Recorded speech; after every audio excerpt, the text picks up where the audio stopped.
Good evening, Nick Griffin, Dr. Jim Saleam. We're here for another Tate. Let's kick out the jams, okay? Let's just kick them right out tonight. And I want to ask you, Nick, to start with, according to elements in the far right, Europe is swinging to the far right with the presence and the expected domination of the Tory vote by one Nigel Farage, and in France, one extreme nationalist who her father's very proud of, her Le Pen. Now, that's bullshit, isn't it? Yeah. These guys are not the saviours. No, of course not. So first of all, I must warn you and your audience that, like about half of Britain right now, I've got the most appalling cough. So don't be alarmed if I go into paroxysms of sort of tuberculosis. It's not. It'll be gone in a few days' time, but there's nothing I can do about it. So apologies in advance. Right, the far right takeover of Britain and Europe, as you say, is not happening. Farage, Maloney, Le Pen, Wilders, etc. All these people who are doing incredibly well in the polls, they are certain common denominators. They're all slavishly pro-capitalists. They're slavishly pro-Israel. They all pretend to be worried about immigration, but they're certainly Farage has always mainly been worried about Christian East European immigration into Britain, and not what he used to call our traditional immigration sources from the Commonwealth, and the others are the same as well. They're using public concern, and the public concern about immigration is very real and very radicalized now. They're using that concern as a vote gatherer, and they're consciously there as safety valves. Nigel Farage has in the past said the footage is doing the rounds quite a lot on Telegram and so on at present, when he said that the thing he's most proud of in his career was destroying the BNP almost single-handedly, which isn't actually true. It was him plus the BBC, but that's another story. So there's a huge swing right the way across Western Europe, including into Britain, and right across Ireland as well, against immigration. There's a subtext also of against the elite lockdowns and all the rest of it, a big pushback against the LGBT and especially the trans thing. The public swing against all this is very real and very significant. But the public are voting for these people thinking that they're going to get it sorted. And the very most that any of these far right populist types now dominating European politics would do is to kick out a few criminal immigrants, which is a good thing, but it's not going to change the demographics. It's not going to save our countries. That's the very most they would do. Maloney is probably the best example because she's the first one who's really broken through the old cordon sanitaire and got into power. And this highly anti-immigration campaigner in power because of her anti-immigration position immediately simply said, well, actually, I was wrong. Italy needs immigrants and we're going to carry on getting them. So we'll get the same from all of these people. And the idea that they're far right is composed of comes from 2 points, really. One is the left's hysterical inability to actually understand who's just a populist tosser and who's actually a traditional proper nationalist. And the other is, of course, it's deliberate by sections of the media to play along with the idea that these people are terribly far right and really extreme and really anti-immigration, because they know that that's what is getting them votes. So it's helping them operate as a safety valve party, leading people down a dead end. And that is where these parties are going. But we can discuss the significance of what's actually happening, because that's a different matter altogether. Jim Saleam, I'm sure you take exception to the term far right anyway. Mm-hmm. I do. In fact, what was really interesting, Nick, is that no sooner had election night finalised over there in Europe, the usual suspects were online straight away. And there's a group of people who offered a quite long article. I read it all the way through. And what they're saying is that Australia can do the same thing, identical the same thing. But what we've got to do is we've got to accept that the the Zio patriots, in fact, they're even using these sort of terms, and the anti-Islam groups can be melded together with the far right to make a new type of hard right. So they've got a new category now, and they're saying that this will result in massive electoral acceptability. It's going to become a force. They're also talking about how, we need to build community structures, and this is a new angle which they've obviously clearly borrowed from very particular people. And they're praising Le Pen, they're praising the German AfD. In fact, they're so clever, they're actually saying, well, the AfD has had fractions for years, and it's even organised that way. And I know that there are some people who are very sincere, I assume you would agree, who are even members of the AfD and regard themselves as pro-national. But the party's run by a lady, Alice Weidel, however the Germans wish to say it. And they're saying, well, we can actually get the better of these liberals and progressives in any new hard right formation, and this is the way we have to go. Now, me being an old conspiratologist of a very particular type, the funny thing is that all roads lead back to the Australian Liberal Party, our version of your Conservatives. The people who have put this out there are linked in some ways even to the ideological residue of the Liberal Party think tank, and they're saying that this is the way to go. In fact, they even advise some young people to join the Liberal Party and its rural flip, which is called the National Party in Australia. They're saying that we can get involved there, you don't have to make noises.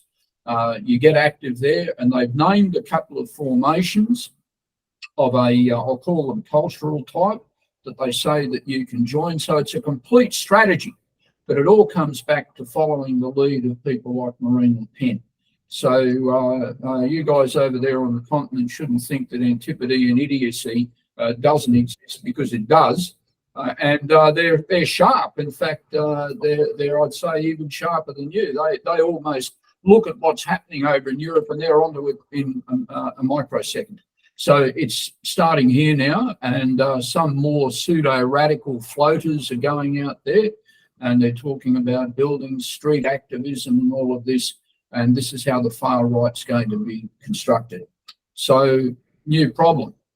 Back to our compare.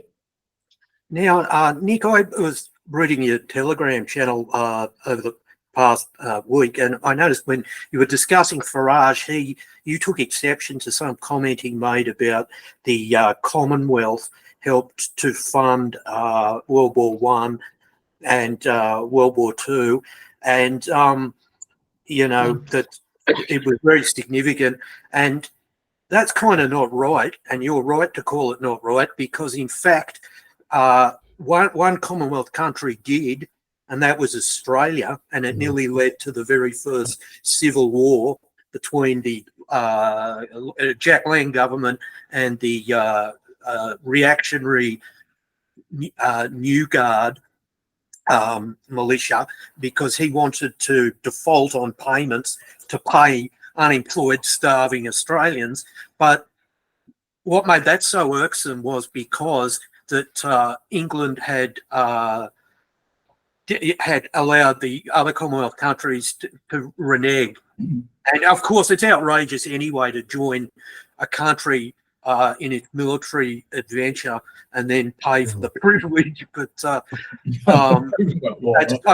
that's just a comment, by the way. I just thought I'd back you up on that, because I don't even know why he'd make a remark like that. Is he trying to? Well, I think I must jump in there now, because I think he slightly misread what he was saying, or because he deliberately had it sort of carefully worded, so he wasn't really saying it, but it's how people were supposed to take it. It wasn't about money. That was about the cost in blood. And he was speaking, bear in mind, to a British audience, and what he was trying to say is, without saying it, trying to say it especially to the elite, I think, look, I'm really not a racist. What I'm saying here is that people of colour, the immigrants about whom the British people are now complaining, were 40% of the casualties, 40% of the blood spilt for our empire and our country in the First World War and the Second World War came from these coloured immigrants. So you've got to actually be grateful to them. And that's what I'm saying. But of course, he didn't say that because that message would have appalled his anti-immigration rank and file. But that was the point he was trying to make. And the point that I was making was, hell no, in the First World War, how he done that, he said that 40% of our contribution was the words he used. That's why he thought it was money. It was meant to, it was supposed to mean the contribution in blood. 40% came from the Commonwealth.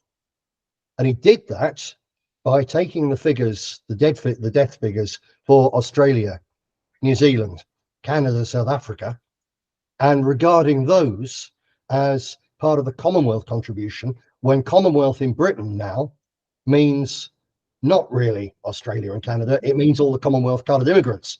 It comes from, you know, India and the West Indies and so on.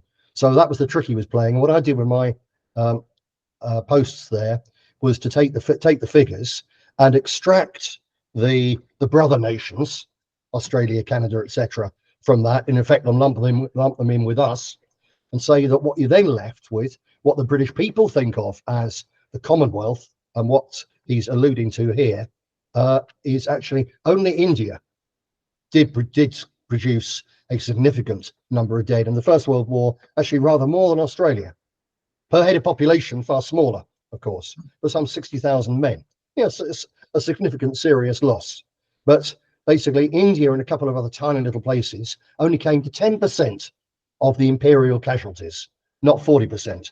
The Second World War, India actually gave even more than that, 18%. You know, really quite significant, but again, not 40%. So that's what I was attacking Farage on. It was the spin he was putting on this. But anyway, what I also wanted people to understand is that if you're going to be grateful to anybody for their losses on behalf of Britain in the First and Second World War, then you have to be looking at the old white dominions, Canada and New Zealand, South Africa, Rhodesia, and Australia. Is Farage going to outpoll the Conservative Party? And if he does, what does it mean in terms of this far right theory? It's a very, very interesting thing. It's on a knife edge. If the public take fright at the idea of a Starmer supermajority, and through gritted teeth, therefore, vote Conservative, or actually some of them just throw up their hands in horror and say, I'm not going to vote because it's all going to go wrong afterwards. And if I voted one way or another, I might be responsible for it. So if the public go that way, then I think the Tories will still cling on. They're going to lose a huge number of seats, but they will still exist at the end of the election as the main opposition party. And Reform will be lucky, very lucky indeed, to get more than 2 seats. That'll be it. And then after the election, within 18 months, the Labour Party will become so unpopular that the Tories can start to recover. And it might be just a little bit of a huff and a puff and a nothing. On the other hand, if Farage does just a little bit better, then, and for that matter, Sunak can go a little bit worse, which are entirely possible, then you could have actually a Tory wipeout, effectively, and Reform actually even winning a serious number of seats, and the restructuring of British politics in party label terms really becoming a very, very live issue. The people who will decide it, I think, are the BBC. If the BBC are so hostile to Farage and everything he stands for and so on, that they continue to treat him a little bit unfairly and keep him at arm's distance, then what I've just described will happen. If, on the other hand, they use Farage as they did against the British National Party, yes, and they use him against the Tories, then everything can change. And what they might do, and this is the key thing, if they put Farage into the leaders' debates, televised leaders' debates, on the basis that he's got no MPs really, but he's neck and neck with the Tories in the polls, or even slightly ahead. Therefore, obviously, in a democratic system, he should be up there with the leaders. He's got to be challenged to say what he would do, because otherwise, you know, the British people might vote for him without realizing what a fool he is. If they do that kind of line and say, therefore, we are putting Farage on with the other main leaders, then I'll tell you that Farage will, in the eyes of the public, certainly, not necessarily in the eyes and ears of the Liberals, but in the eyes of and ears of the public, Farage will tear them to pieces. he'll rip Sunak completely, and he'll put some real pressure under Starmer. He'll come to be seen as the man who's won the debates, the one who's saying what the British people most believe and want to hear. And at that point, he could easily take 2-3% off the Conservative Party and 1% off the Labour Party as well, and increase the turnout and actually redraw the battle lines of British politics. And is that the only advantage that you would see in anything that Farage would do? In other words, he contributes to an ongoing destabilisation in establishment politics. Yes, I think he's a little bit like Trump, basically, where, as we know, in the USA, the electorate have a choice between a hysterical, greedy Zionist and a senile Zionist. So whoever wins in America, it's not going to make a blind difference to the politics and the geopolitics and so on. But the election of Trump would mean that the world liberal elite is now sort of headed by someone that all the others actually hate, detest, and are terrified of. So, despite the fact that Trump will be no better than Biden and co in this second time around, I think you've still got to welcome the idea that he might win, because his winning would largely paralyze the globalists to sort of an internal thing. So it still is a good thing. And likewise with Farage, despite the fact that he did more than anybody else to stop genuine radical nationalism in Britain, despite the fact that he's a shameless Zionist puppet, despite the fact that he's a warmonger every bit as bad as any of the Tories, you still got to welcome what's happening now, because it's part of a process of the breakup of British politics. So we're almost definitely going to see in this election coming, thanks to Farage and Reform and so on, position where fewer than 1 in 2 British voters vote for either of the main parties of government. And that follows with the French too, doesn't it? Yeah, indeed. And it's the same right the way across Europe. This is an enormous thing, but it's not a thing in itself. It's just part of the process.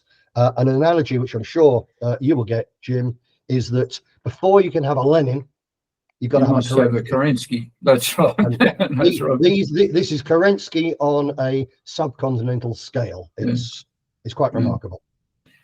Yes, well, the ones in Australia are, of course, taking it as a thing in itself, that it itself is the virtue, not what comes with this destabilisation. I've looked at, naturally, our Italian friends. I know you'd be much closer to them than we would be. But I've seen the analysis of Giorgia Meloni, and it's very, very clear that none of them have any faith in who she is or what she is. And you see it every day, her lined up with the warmongers, with Biden and with so forth, nothing there.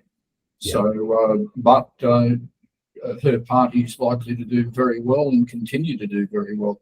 Same story. At the moment, of course, one thing that is very curious here is the Australian examples of all of these cheerleaders have actually turned their back on Pauline Hanson, who you've heard of course, and who is still active here.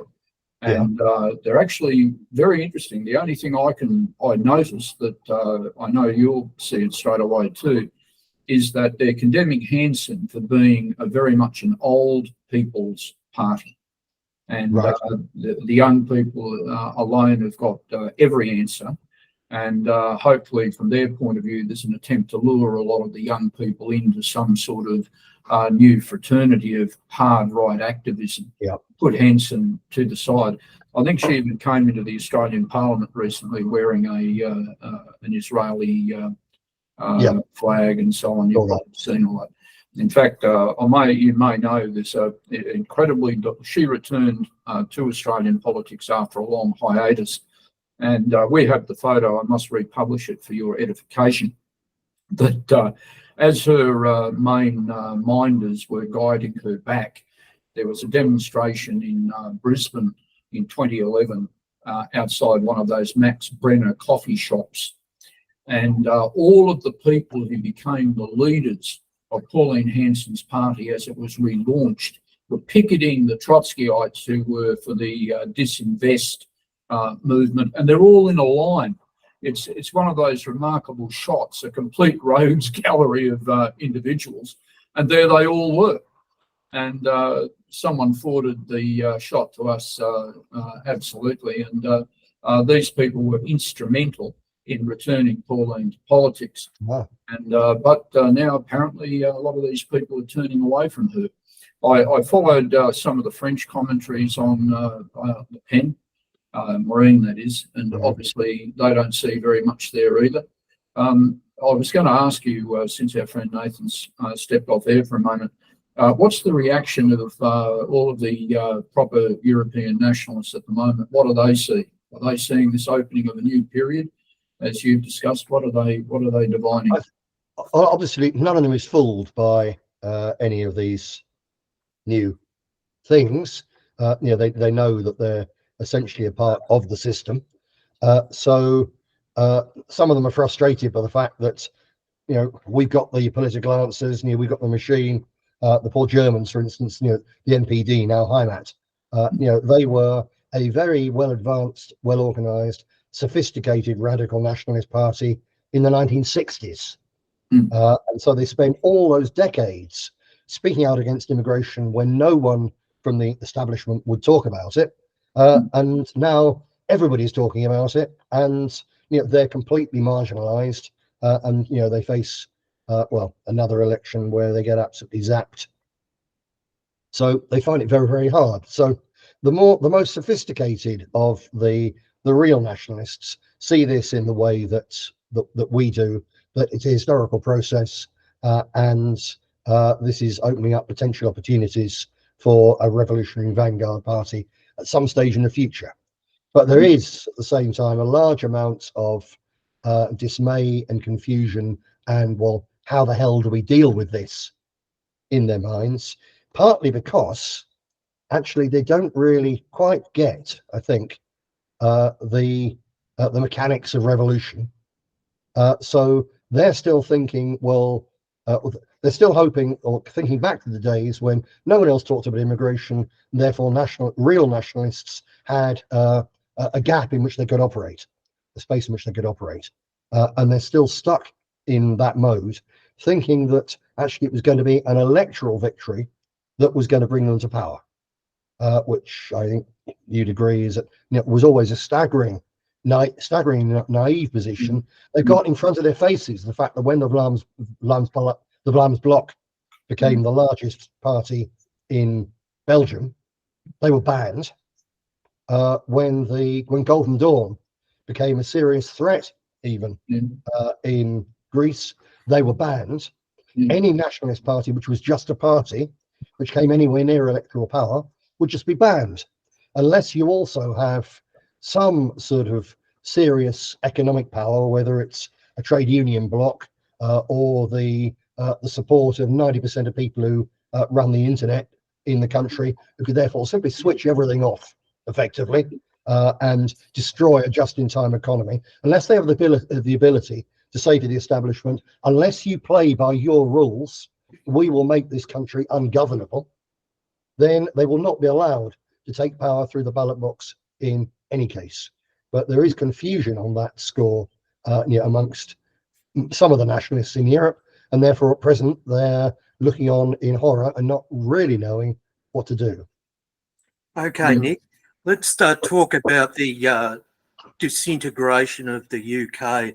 The ABC, the Australian Broadcasting Commission, just posted a story about how Birmingham is so poor that they're having to turn off the street lights because they can't afford to power them. Now, I reckon, obviously, this is a direct result of the money being spent in Ukraine, partly. Yeah, it's partly that. But it's a major city. How likely is this to spread throughout the UK, reducing it to the status of a third world bum? It's certainly spreading all over.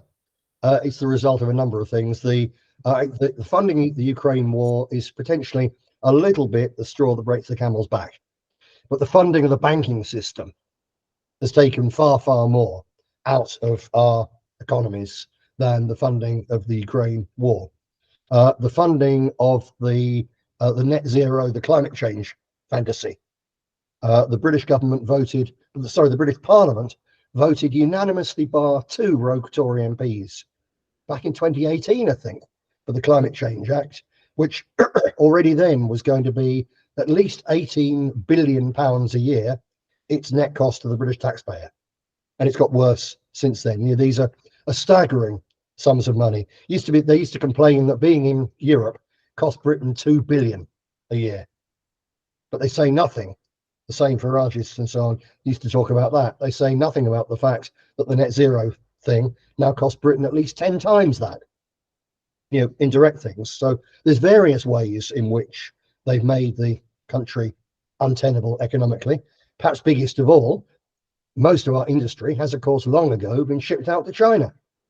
So there simply isn't the wealth producing capacity. Birmingham was the city that used to say it made the world, made everything.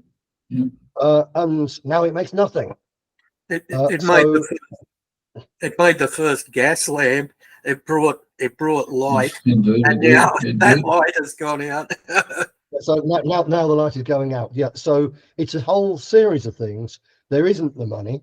I think if you look at the really big picture, what's happening to Birmingham is a miniaturized version of what's happening to the entire Western world, for the same reason that we used to bestride the world as an economic and financial colossus, as the hegemon, whether it was the British Empire or the Americans. Actually, it was just Europe, what Putin is calling the golden billion, or was it the golden 500 million or something like that?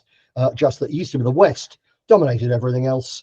And although I'm not into white guilt in the slightest, the system that runs us looted the entire planet of raw materials and wealth, and now they loot people as well. And what's really going on is that the West hegemony is coming to a grinding halt, that China, India, other powers, you know, are now rising. So the economic and financial global base that used to support our living standards is gone. So there's a global leveling up, and large parts of the third world are becoming more middle class and wealthier, and getting the ability to keep some of their wealth in their own country for their own elites to steal instead of our elites to steal. So that money isn't flowing back into the West. And although America's getting it worst because they're losing the privilege of creating the dollars that the world buys in order to use for trade, so America's getting hit hardest. But really, all the European first world countries are getting zapped by the others rising up, and in this leveling up, they come up and we go down. So the lights are going out in Birmingham, but they'll go out elsewhere as well. Birmingham has one other factor, of course, exacerbating this problem. That's for God knows how long, it's been in the hands of a very greedy, very stupid Labour clique administration, and it's just run by incompetent, stupid, substandard, old-style socialists who couldn't organise a piss up in a brewery, and they just spent the taxpayers' money, and now the coffers are empty. But of course, what's happening in Birmingham now will be happening in Britain in 3 months' time. But it doesn't even resemble a British city anyway, not from the pictures I've seen. Every it doesn't. Yeah. Now the pictures are slightly misleading because, of course, the people who are now determined to whip the white people of the West actually into a frenzy to vote for pro-Israeli safety valve parties are showing people pictures like that. You know, they are, especially on social media, it's there all the time. You could go to large parts of Birmingham and it doesn't look like that. It's much more mixed. So they're going to the most ethnic areas and they're going on market day or whatever, and they're showing pictures which show it at its very least white British. But there's probably still, I think, in Birmingham, probably 35-40% is still white British. And every small village around here, I live about 40 miles west of Birmingham. Every small village around here, you go into a pub, half the accents are Brummie, because not all the whites in Birmingham just didn't have kids and have died out. Lots and lots of them have just got out because it's no longer comfortable, and it's increasingly uncomfortable. It's a foreign, strange place, so they've simply left. So you can go or even take pictures of large parts of Britain, and it still looks like old Birmingham used to. It even sounds like old Birmingham in terms of the accent. So it's not quite as bad as it looks, but on another level, you're absolutely right. Birmingham is no longer an English city, and vast parts of it are under a sort of foreign occupation, and the parts which aren't are increasingly desperately poor. Having said which, there's plenty of suburbs in Birmingham where if you own a house there, it's probably worth the best part of £1 million. You raised the issue a moment ago concerning US dollars, and it was a big story in Australian financial press, etc., that the BRICS group of powers has become more important, that Saudi Arabia may no longer deal in US dollars. I think we discussed some months ago that this was one of the revolutionary outcomes of this Ukraine war. Yeah. And it seems to be intensifying, not that they're any friends of Europe in any way, but even Turkey, I understand, is going to join BRICS and operate a different line of its own. It seems that there's more now volatility in the system of states. And I would say that that volatility is likely to become more exacerbated as time goes on, connected to dollars and to trade. Do you think that there is an increasing danger of trade war? Like we see China-Taiwan, which is in many ways a trade dispute, not just a national dispute. But do you see trade war in capitalism's machination now to survive? I think that the main question is whether the old masters of the universe, the American hegemon, whether it will relinquish its position, whining and complaining about it, and perhaps through someone like Trump having, imposing sanctions against more people and having more tariffs and trying to keep things propped up, but basically just fighting a rearguard action, slowing down the change a bit perhaps, but the change goes ahead basically peacefully, or whether the people running America and its satellites, which of course includes Britain, includes Australia, Right. Unfortunately, whether they actually go to serious war in an attempt to uphold their position, or out of the sheer frustration of losing it. You're not really dealing with rational actors. You're dealing with with human beings in their own think tank bubbles and all the rest of it. So will this inevitable change happen peacefully? Will America go from being the world dominating superpower to what would still be a pretty serious country in economic terms, or could be if they got their act together internally? Mm-hmm. Or will it actually go from being a superpower to split up, in which case Texas would be a very significant, serious power in the world economy, but it wouldn't be the world policeman. So it could go like that, or equally they could, and they're showing all the signs at present with their madness in Ukraine and over Taiwan and so on. Will they end up with a third world war?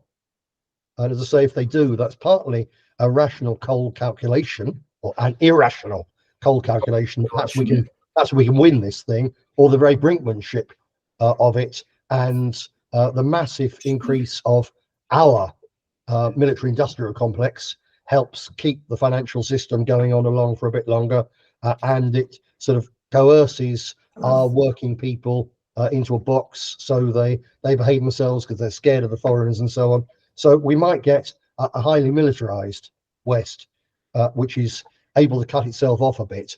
So you end up not with a world transfer to the multipolar world, but the whole of the world becoming multipolar, except for the US empire, which just shrinks down to the United States and its satellites, which would be perhaps Western Europe or chunks of it, Britain, Australia, and Japan.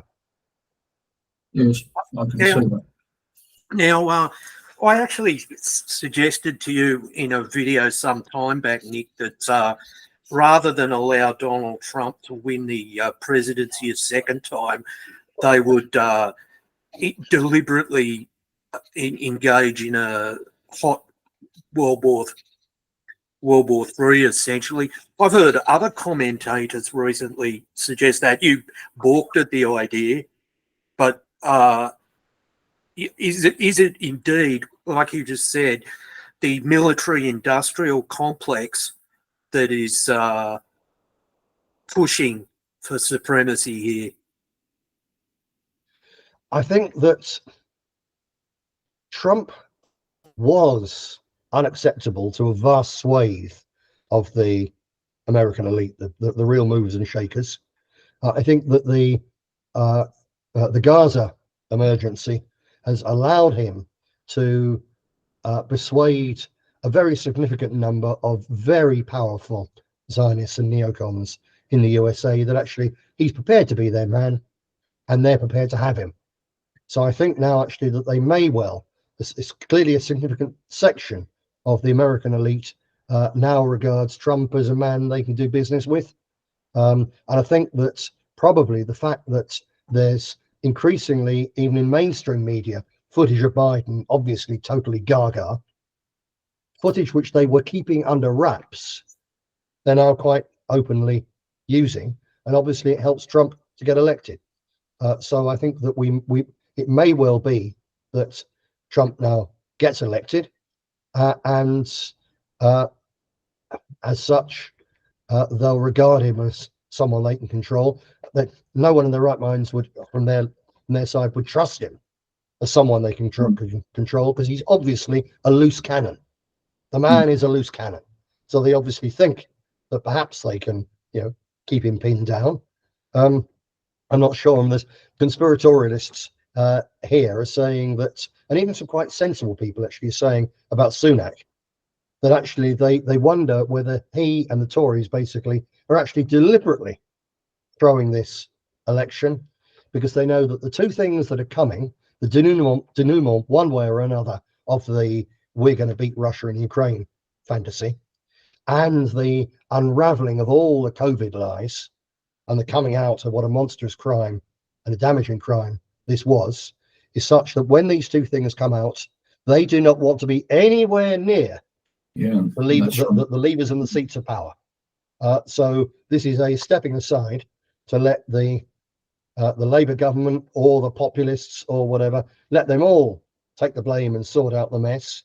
And just possibly that's the same thing, because Trump is, if you were a part of the elite, then Trump is actually, you can see potentially a man you can think, well, he's actually ideal. Let him have power just for now to sort out this mess. Because if you did that, say, to Maloney's party or the AFD or Marine Le Pen or whatever, you're actually giving power to an organization, to a set of ideas, not coherent like ours, but nevertheless a set of sort of sovereigntist ideas. You're giving power to organizations which have a multi-generational capacity. If you give power to Trump, the man will be senile, dead, or assassinated within 10 years' time at the very most. And there is no Trump ideology. There is no Trump machine. With his incapacity or death, it ends. So I think that they and the military-industrial complex especially, and the pharmaceutical industrial complex, just big money generally in the USA, might have looked at it and said, well, Trump's liable to win. You know what? Doesn't really matter that much, because he won't change anything, and a few years' time, he will be gone. I have seen one of your comments there about the coronavirus issues. There are an enormous subtext in Australian politics talked about by hundreds of thousands of people who've woken up to the fact that some number was done on them, but there's no political vector for them to go. I regard that as an extremely significant thing. In fact, one of the big things that's commonly talked about, I get a lot of feedback, is if the whole thing was so serious, how come it virtually never appears in the Australian press anymore? And it doesn't. there was a couple of minor issues the other day about some very elderly people who caught this flu in some nursing homes. A couple of people may have passed away, sadly, etc. But the publicity of this in our country, it's just not there. And I know that some of the commentary of some of the European people, that they're suggesting that it's still a slumbering issue that could actually ignite people against globalist capitalist corporations and other things. Yeah. Is that something you would generally agree with? Your thinking? I certainly would, and we've had a specific example of what they're trying to do about this. That there was a Tommy Robinson rally in central London a couple of weeks ago. And it wasn't just him, it was Lawrence Fox, British actor, and so on. It was everybody from a big swathe of the radical kosher right were there. It was hugely promoted on GB News. It's a new, I don't know if you're aware of it, it's a new TV channel. The cost of setting up a new TV channel. I'm not talking about something just a little sideline on the internet. This is serious terrestrial television. It's losing at present £40 million a year, and it's still being funded. It's funded by a hedge fund manager who's supposedly far right and so on. His break into hedge funds came with a giant loan from George Soros. So that's actually actually a thread back there. He's funding this thing. So GB News, etc., they promoted this operation massively, and it was get everyone together, and Tommy was going to show them his new film called Lawfare. And all the talk was this, and I assume from what we heard, Lawfare was about unequal policing. So it's about how the police allow Palestinian demonstrators to walk down the street in huge numbers and carry Palestinian flags, whereas if a few Brits turn up with Union Jacks, they get battened and chased off. Partly, of course, because the clue is in the word, large numbers of Palestinians, a few Brits. Police always they hammer the smaller side because it's just easier. Partly, of course, because all the Palestinian demonstrators are sober and all the Brits are blind drunk. And all the Palestinian demonstrators are chanting at the very worst, in the eyes of the elite, from the river to the sea. Whereas the Brits are chanting, Allah, Allah, who the fuck is Allah? Honestly, I kid you not. So that's the reason, that's part of the reason why there is two-tier policing. But obviously, I'm very well aware of the problem of two-tier policing. The Reds attack us, nothing happens. We fight back, we're all arrested and we're monsters, etc., etc. So it's true. But anyway, Tommy was produced this documentary video, Lawfare, about two-tier policing, supposedly. So thousands of the newly awakened sheeple turned up down in central London to support Tommy and listen to the speakers and watch this thing. And I watched it as well, and I was astounded. Apparently, people within 10 minutes, people just walking away, going back to the pubs because it's fundamentally boring. Because although it was a bit about Palestine and the Palestinian thing and so on, and obviously support for Israel, the overwhelming thrust of this thing was actually about the COVID scam and the lockdowns and all the damage it's done and what needs to be done to put things right. And it was actually a really well done, and it was also about the idea of basically liberal totalitarianism. And it was actually very, very well done and quite intelligent. And Tommy's only reading a script. Yeah. But he's been given this thing, and it was trailered, it was heavily plugged amongst the anti-lockdown people who, as you say, they're still there in a very serious number. And it's an issue still simmering away below the surface. And one really big outbreak of, sudden deaths, which are clearly linked, and they are now being clearly linked to the jabs and so on. It could all easily burst out again. And what that thing was clearly designed to do was to make Tommy, who actually during the early stages of COVID was shilling shamelessly for the idea that it was a really dangerous plague. And he talked, I remember seeing, it's all disappeared now. He talked about a close friend of his who managed the gym, and he was about 40 years old. He was fit as a flea, and he died suddenly of COVID and so on. Or he died within a couple of days of COVID. It's a really terrible thing. Tommy was shilling all of this. Footnote, of course, if you're using steroids on a huge scale, you're one of the people who was vulnerable to dying either from COVID or from having tubes Correct. shoved down your throat and being incubated. But anyway, he was a shameless shill for it to start with, and now they're promoting Tommy as a multi-subject voice, no longer just about grooming or Islam, but also about the COVID thing, and about two-tier policing, and about the totalitarianism of liberalism, and about the trans attack on our kids, and so on. And so there's a really big push to promote, and what they're doing with him is only one example of what's being done. This is a multi-billion industry now to capture not just the right's position on immigration, but right the way across the board to create a new political pole which is completely under their control, because they know that the liberal thing has become so extreme and so unstable that it's creating an enormous reaction, and they must have controlled opposition. And that's what's going on here. And to sum it up, you're absolutely right that the COVID, the lockdown thing, it's so strong and it's so much there that they're aware that this is another thing which they have to take control. So they've got people who can plausibly talk about it and allow the public to get their fears and concerns out of the way in a way which is safe to the political elite. Meanwhile, Gaza, and we really haven't talked about that tonight. A great subject. Where are we at with that? Because I don't know, it might be an instinct, but I feel that the topic is, falling behind the clouds somewhat. Mm-hmm. It's like one of the attractions of ever greater brinkmanship in Ukraine, or for that matter, new ones, new in inverted commas, such as Taiwan and so on, is that it helps take people's minds off what's now become a rather boring old news issue in Gaza. You don't need to be totally conspiratorial about it. The whole news thing, it's a cycle. It has to be something that's new, that's exciting or interesting. People get accustomed to it. And even people who are horrified by the sight of starving babies now, as well as babies with no heads, even people are horrified by that. It doesn't have the impact that it did in October last year, because you've seen it for 6 months. People are utterly desensitized to it.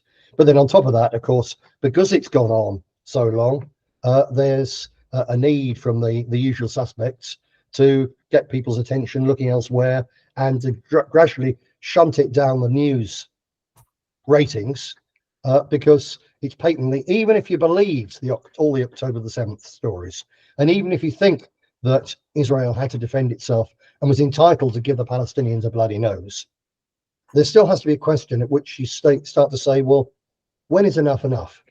Is it 3 times the casualties? Is it 10 times the casualties? Is it 1,000 times the casualties? Is it 1,000,000 times the casualties? When is enough enough? And for more and more people, it's past that.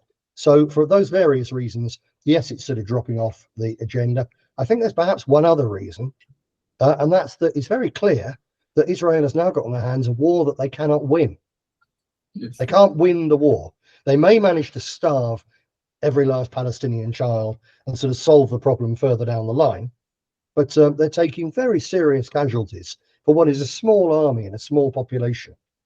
And how many, it's not clear. The IDF has a very long-standing policy of not revealing its full casualties, if ever, certainly not revealing them when the war is on.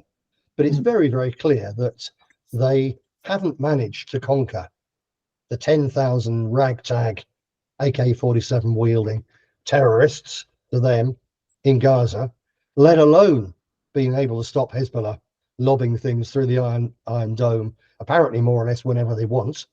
The Israelis might prove me wrong and go to war in the north of Lebanon tomorrow. But at the same time, if they do, I think it's fairly safe they'll get the backside handed to them on a plate by Hezbollah and Iran. So it's a strange issue, and one that perhaps they're burying because actually they simply don't know anymore how it's going to end or how the hell they spin it. One very interesting thing, it's Gaza related, but somewhat at the other end of the thing. One Australian university pulled some legal things. And there's 10 embassies, as you know, that have been set up in university grounds. And orders have been given now that they're going to remove all these tents. That's it. It's got to go for a multitude of reasons.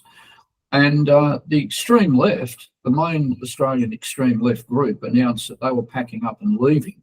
And most of the other lefties were going with them. But the Muslims have decided to stay on. And I only found out about this literally this morning from someone alerting me to it. I hadn't picked up yesterday's news. And it seems to be now that it's the beginning of a major rift here between this, we've talked about it and other people, this settler colonial ideological material that's been put out there, and the far left are the ultimate friends of the Palestine cause, and Muslims who've gone in radical Muslims who've gone in another direction. And I don't know if there's any signs of that in the UK, but we've had some whiffs of this, that they're inevitably they didn't get on. It broke down. This alliance, if I can call it that, was only very temporary. I'm not saying that because the mainstreams of, say, Trotskyism post-war were the properties of, Cheney Rosenberg and Yoel Gluckstein or something like that, but it does appear that this rift is there. Is this happening in the UK? Have you noticed this? Yes, definitely so, at all sorts of levels. I think probably the camps. The camps. The camps are probably the worst aspect of this for them, because if they all turn up just on a demonstration one Saturday, and the SWP are there handing out their placards and so on, and they're all to pro-Palestinian stuff, everyone can sort of get on because they're marching along. If they're talking to someone, it's for a few minutes by their side and so on, and they're talking about the demonstration, how great it is, and the attitude of the cops, and look at those drunken fascist scum behind the cop line outside that pub, blah, blah, blah. It doesn't actually get down to sitting down and talking about things. If you're in a camp, for just hours and hours and days and weeks and weeks, what do young people do? Apart from sex, or at least what young people used to do, and this generation apparently doesn't, they talk politics, they talk ideas. And all of a sudden, the young Muslims are sat talking and understanding the sheer insanity, decadence, and vacuous stupidity of their left-wing allies. And they're finding that, trans, for instance, or even just the old lesbian gay stuff, there's a world gap between where they stand. And the longer they stay together, the more and more the two sides will realize that they're actually absolutely incompatible. And it's not just the Muslims being horrified by them. Of course, they're going to be horrified by the Muslims, and so on. So I think that's, you can see where the camp ideas came from.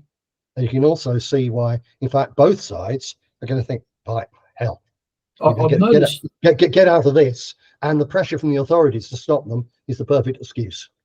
I've noticed I took some time, and it was heavy going, and you've probably done it yourself over the years. I read a number of the lead articles written by the main extreme groups, left groups, dealing with the entire question. And there's a lot of this endless, turgid discussion about Palestinian working class activism and Jewish members of the Bund who left the Tsarist dictatorship, all trying to find common grounds in British mandated Palestine. And Stalin got it all wrong. It's like a mantra. And I'm wondering almost whether or not the people who write this stuff, and obviously there are people who clearly do, they purport to have educations and whatnot, but I wonder what it is that they're actually trying to achieve. And I would have thought in some ways the Gaza question was sort of made for them, really. It involves imperialism, a global capital, all the usual things that want to adopt, but they're not concerned about that. It's if that they're concerned to win some ideological victory over something that doesn't exist anymore, the Third International and so on. I after reading this, and this was only last week's brew, it seems that I can see how the Muslims are not interested in this, let alone secular Arabs. There are such people, they praise the Popular Front for the Liberation of Palestine, which is a secular movement. It's not a religious-based one, as you know. But I can't see where the left is going to go with this. But in our country, it may be the same in Britain and other European countries.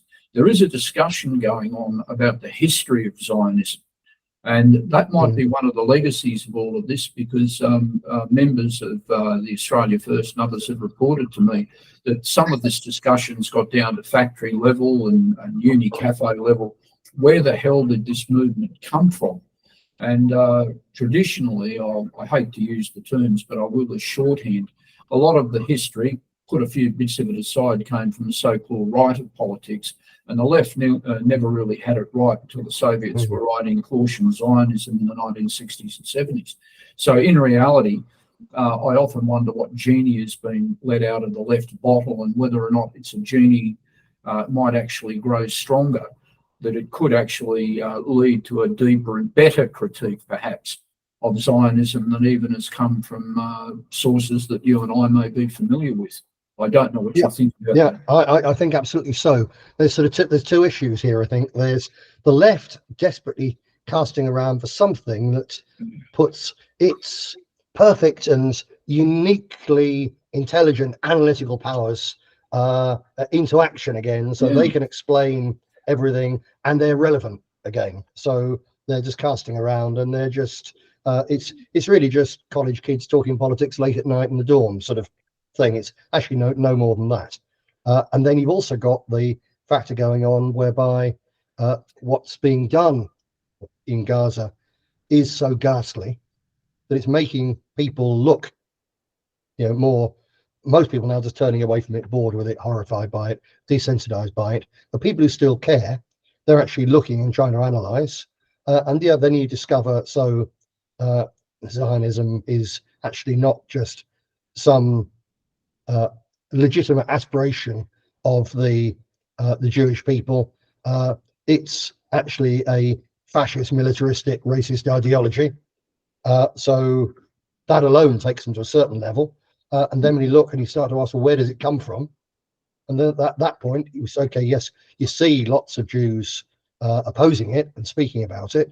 Then you also understand that it comes from a much deeper and older racism, which is inherent within large chunks, especially of Talmudic orientated Judaism. And then people now dive down rabbit holes, and it's a very, very deep rabbit hole indeed. And once you're going down it, it's almost impossible to stop. This is going to spread. So I think that the old, very naive, one level anti-Zionism of the far left, although the people running the show, so you go Gluckstein's dead and so on, but still the radical Jewish element within the SWP is still there. But at the same time, because of the way the internet still works, despite all the censorship, there's enough out there that people can find with their own little groups. Like you said, it's now a discussion at sort of factory floor level. It's a discussion in those camps and so on. That's another reason they got rid of them. It's a self-radicalizing thing, and it's going on. Who knows where it will end? And the logical place where it ends actually is that what the IDF and the Likud have done and are doing in Gaza and in due course the West Bank and so on, and this exploration process, the logical end is that a large section of the left at a certain point discovers that large chunks of what it used to think about the unacceptability of the far right are actually based on lies, and the potential capacity for people from the far left and the far right to understand that although we still have many disagreements, that actually it may be that on certain issues we need to work together, and that's somewhere down the line. I don't know if we will get to that stage, but that is where this trajectory could one day take us. Well, some of this discussion in Australia, I was always hunting around for the references about Trotsky's conversion to Zionism, and it suddenly appeared. And it came from some minor sect. You have it in Britain, Workers something or other, led by a gentleman. He's Irish, but his name appears to be Indian, Sean something and Gamma, or I can't remember the name, but he put together all of the items. And I read them closely, and it's more or less appears that Trotsky himself converted. But there's a fascinating line that I read, and Trotsky's one of these people who incites all sorts of imaginings. But he actually talked about widespread population shifts, the moving of massive numbers of Jewish people to Palestine, the shifting of Arab populations, and things like this, highly predictive almost, and quite disturbing. I mean, I have a very negative view, as you do, of Trotsky and everything he said and everything he did, but there he was making these free concessions.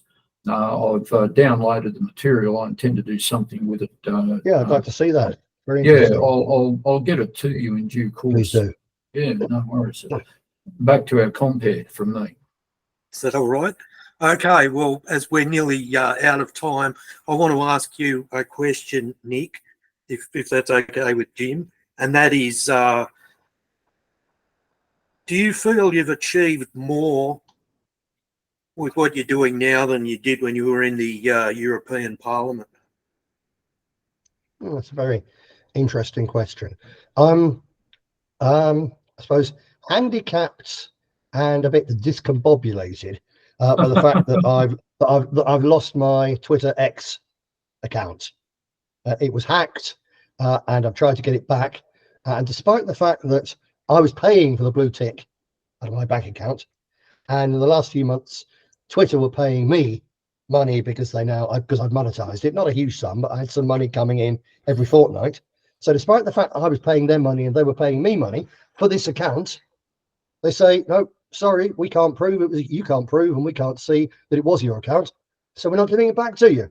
That's why I don't believe it was hacked, Nick. I think that they indeed not. Yeah, exactly so. And there were, in the weeks before, there were strange things going on where because I was monetized, I could see the stats. And I went from nearly 1 million impressions, one way or another, comments on other people's sites or accounts rather, or on people near my own retweets and so on. I went from nearly 1 million impressions a day to 100,000 a day within a week, just bang, dropped off a cliff. And then, to according to the stats, 0. No one, not one person in the world looking at my account for 2 weeks.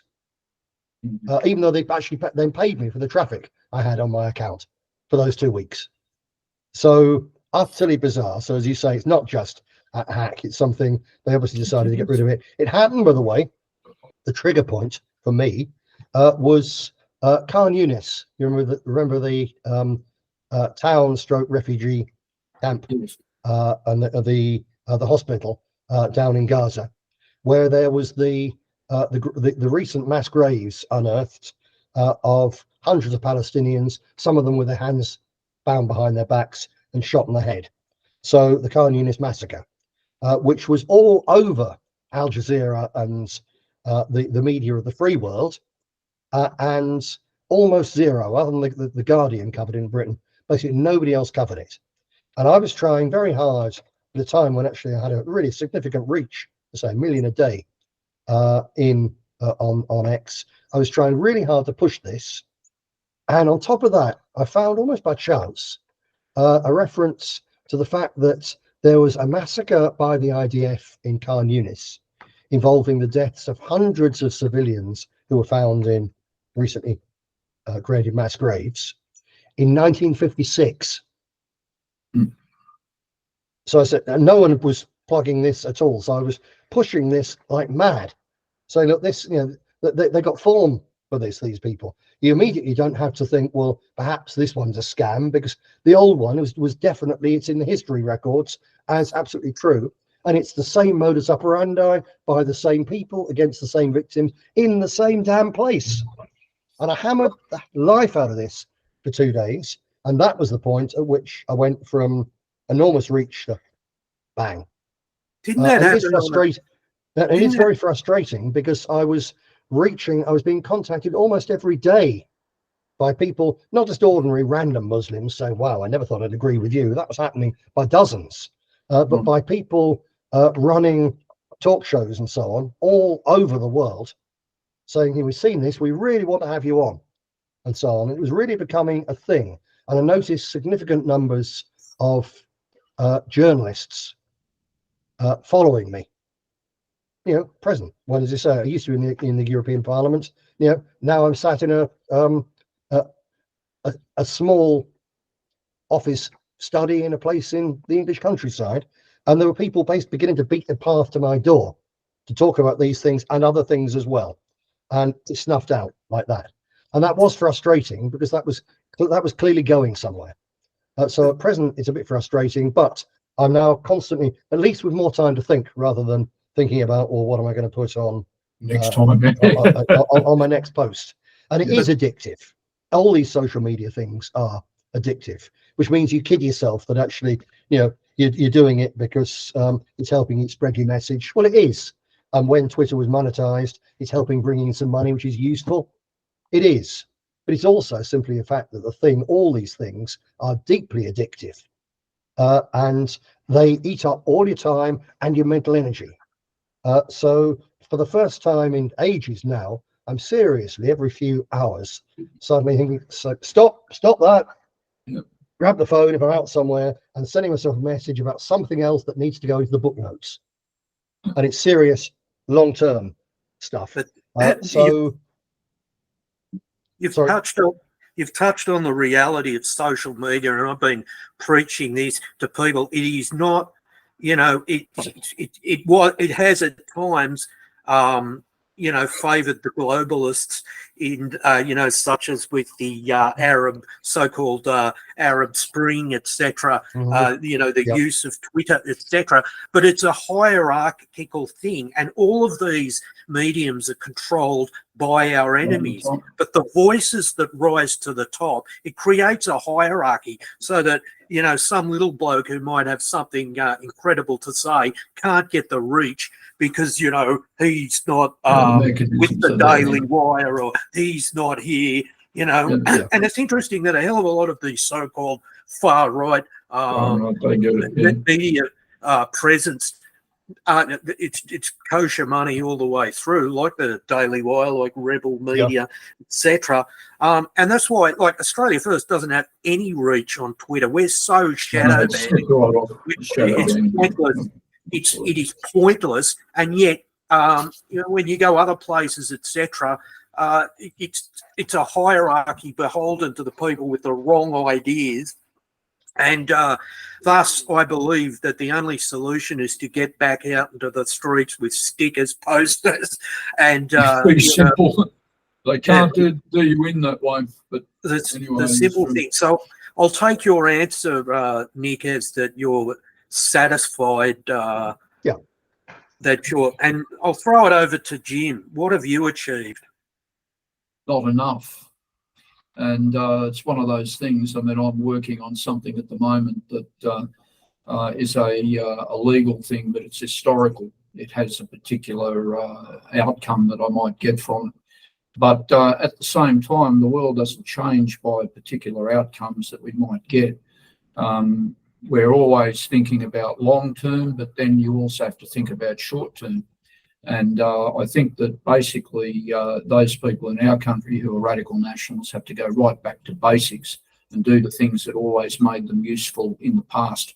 I won't say any more about that because we've got a couple of meetings coming up where this will be pushed through as a viable strategy.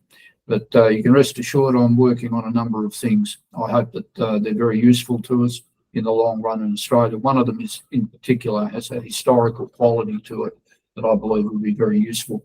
So that's all I can say at this moment. So.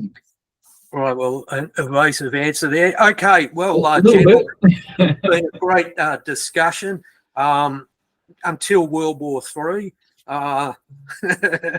which I don't believe is coming because there's no one to fight it except foreign recruits and transgenders. Thank you very much, Nick. Thank you. Thank you, both of you. Yeah. And Jim. All right, chaps, I shall bid thou all adieu. Good night. Thank you. Thank you, gentlemen. Good night.